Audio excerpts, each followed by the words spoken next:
We are poor not because of God.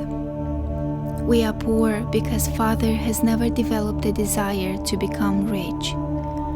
No one in our family has ever developed a desire to be anything else. S.B. Fuller, in terms of his mother's statement. Samuel Bartholomew Fuller was an African-American entrepreneur who, at the time of his death, was worth $300 million, but who was also born in extreme poverty to a sharecropper family in Louisiana in 1905. He founded the Fuller Products Company, which had over $18 million in sales in the 1950s and catered to the African-American market. He was also a publisher, a civil rights activist, and a prominent Black Republican. Mr. Fuller rose to become one of the wealthiest and most influential Black businessmen in the United States, and this is how he did it. Born to a family of 7 children, poverty was accepted as a God-given. But when young Fuller asked his mother why they were poor, she said it was not because of God, but because his father had no ambition for wealth, and that no one in their family had ever desired more than what they had. She told him that he could do anything so long as he desired it strongly enough. This was the moment he vowed to overcome poverty, racism, and any other obstacle in his life, and he did so with a positive mental attitude. The book Success Through a Positive Mental Attitude by Napoleon Hill and W. Clement Stone delves deeper into how Fuller used the principles of positive thinking to achieve his goals, and that's what we want to talk about.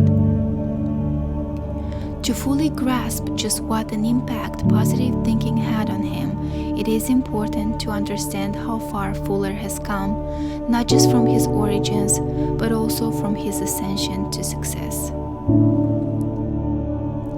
By the age of 5, he was already working, which was not uncommon for the time. By 9, he had his first job as a mule driver for a sharecropper. But Fuller had already decided he was going to be wealthy, so when he turned 15 years old, he moved to Chicago and worked there as a shoeshine boy. At 21, Fuller became a distributor for a white-owned cosmetics company called Boyer International.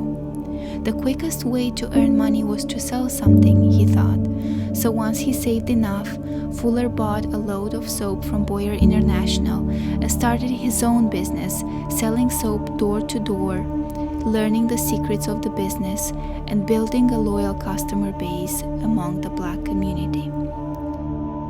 Not only did he become the top salesperson for the company, but he also hired and trained other Black salespeople and even bought the full company years later to prevent it from going bankrupt.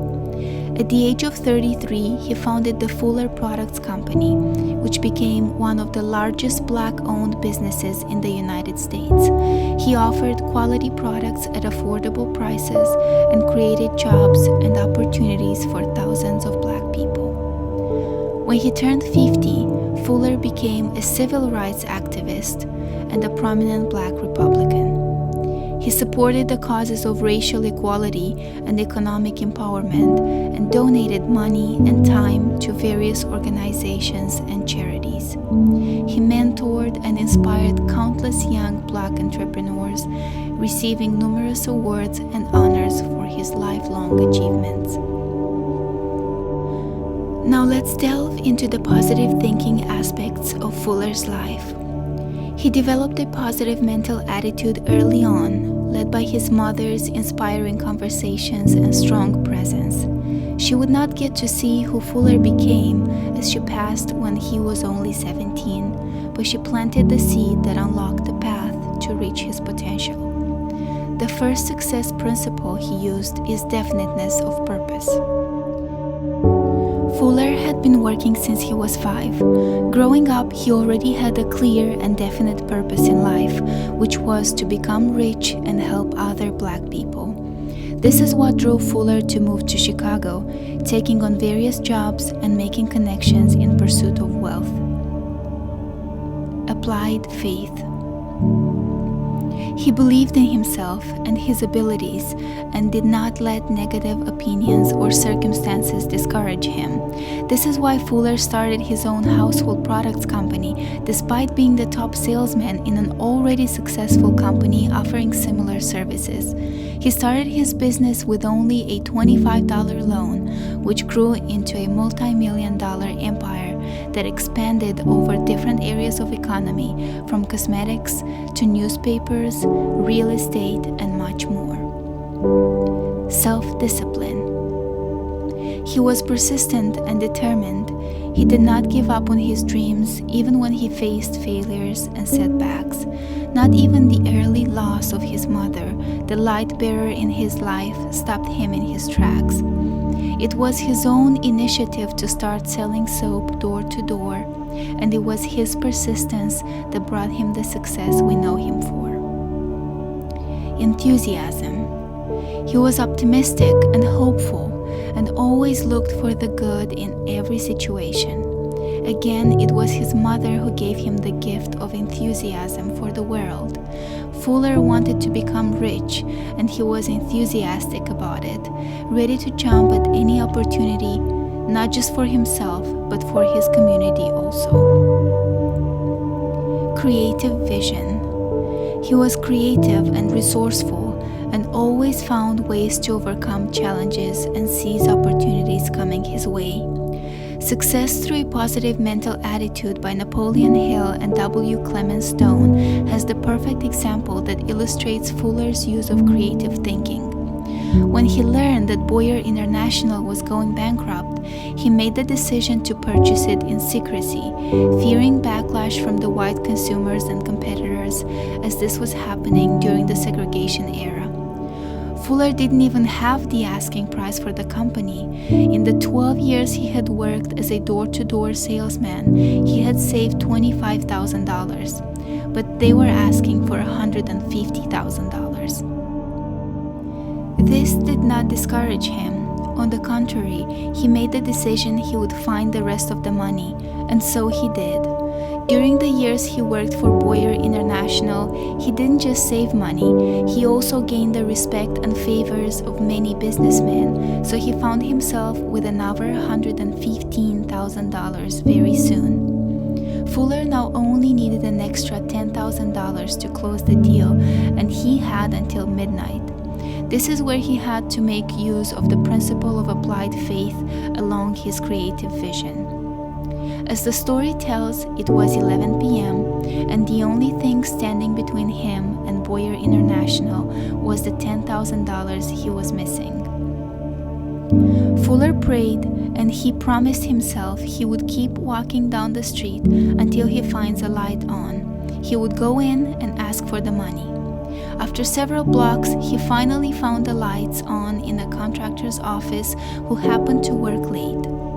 Fuller went straight to business and asked the man if he would like to earn $1,000. The contractor showed interest, and Fuller explained that if he could have a $10,000 loan tonight, he would be bringing back $11,000 instead. Fuller then proceeded to list all the names of all the people who had already loaned him money, and these were all known names.